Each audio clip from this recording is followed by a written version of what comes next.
Hello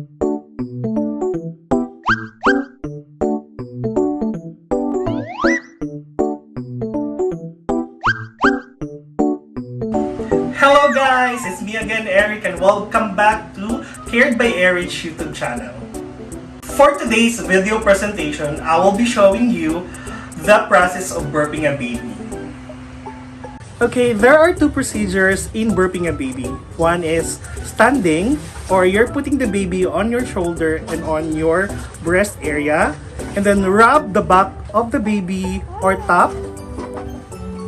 I'm not quite sure if she will burp, but I'm doing the right thing.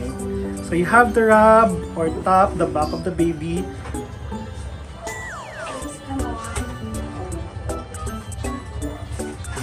But it should be gently, of course. And the second one is while you are sitting, so you have to do this position and then put the breast or the tummy part of the baby on your thigh.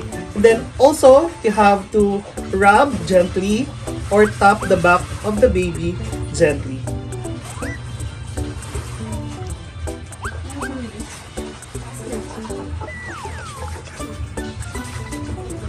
Okay, that's it guys. And we are done with burping baby Lily. And it's a wrap guys.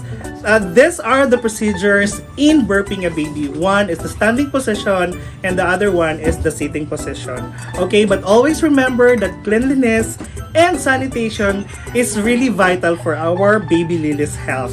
Thank you so much for watching and see you on the next video. Bye!